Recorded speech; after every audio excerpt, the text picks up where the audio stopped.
आज नवरात्रि प्रारंभ हो गए हैं।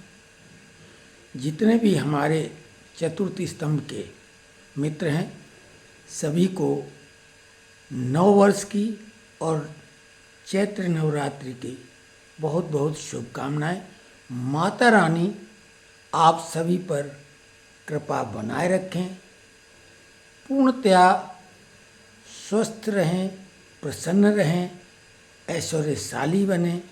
आपके जितने भी इष्ट मित्र हैं, पास पड़ोस के लोग हैं, स्वजन हैं, सभी आनंदित रहें। आज की इस वीडियो में हम नवरात्रि के बारे में बताएंगे। आप सभी को मालूम है कि वर्तमान में चैत्र नवरात्रि शुरू हो चुकी हैं, शारदीय नवरात्रि होती हैं।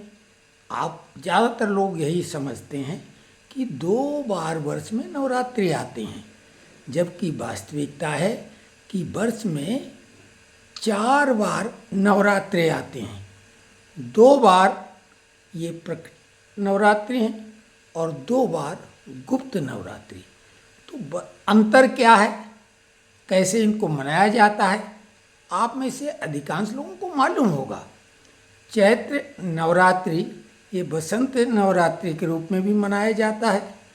वर्ष का प्रारंभ होता है, इसलिए इसमें शुरुआती दौर में सुख शांति स्वास्थ्य की कामना के लिए कलश स्थापना, घट स्थापना करके जवारे जो बोए जाते हैं उन विधि वही रहती है। चारों नवरात्रि में कलश स्थापना की जाती है शुक्ल पक्ष की प्रतिपदा को, यानी प्रथम तिथि को, और ये 9 दिन का पर्व होता है। उसी प्रकार से शारदीय नवरात्रि जो है वो महाउत्सव के रूप में पूरे देश में मनाया जाता है।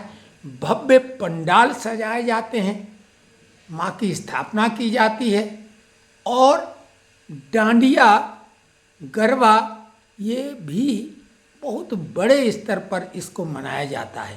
तो बहुत ही भव्य और दिव्य रूप से शारदीय नवरात्रि का आयोजन किया जाता है और इसमें शक्ति की पूजा होती है, तंत्र मंत्र की भी साधना होती है। आषाढ़ मास जो होता है उसमें भी शुक्ल पक्ष प्रतिपदा से 9 दिनों की ये गुप्त नवरात्रि होती है। इसमें भी पूजा पाठ होता है, घट स्थापना होती है, लेकिन इसमें उस तरह का आयोजन नहीं होता है। माघ नवरात्रि ये भी शुक्ल पक्ष प्रतिपदा से प्रारंभ होते हैं। इसमें भी कलश स्थापना, घट स्थापना उसी तरह से की जाती है, लेकिन ये भी गुप्त साधना का काल होता है। लेकिन इसमें जो देवी के 9 स्वरूपों को, देवी दुर्गा के 9 स्वरूपों का पूजन होता है और वो 9 स्वरूप उनके वही रहते हैं। प्रथम दिन शैलपुत्री, द्वितीय दिन ब्रह्मचारिणी, तृतीय दिन चंद्रघंटा, चौथे दिन कुष्मांडा, 5वें दिन स्कंद माता, 6वें दिन कात्यायनी, 7वें दिन कालरात्रि, 8वें दिन महागौरी और 9वें दिन सिद्धिरात्रि। इस तरीके से 9 रूपों की, 9 स्वरूपों की पूजा आराधना होती है चारों नवरात्रि में।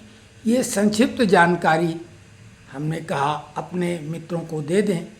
ये जानकारी कैसी लगी, अगर कुछ विस्तार से जानना चाहें, हालांकि हमारा स्वास्थ्य खुद बहुत वैसा है, लेकिन उम्मीद करते हैं कि माँ दुर्गा की कृपा से बहुत शीघ्र ही स्वास्थ्य ठीक हो जाए। कमेंट्स करें।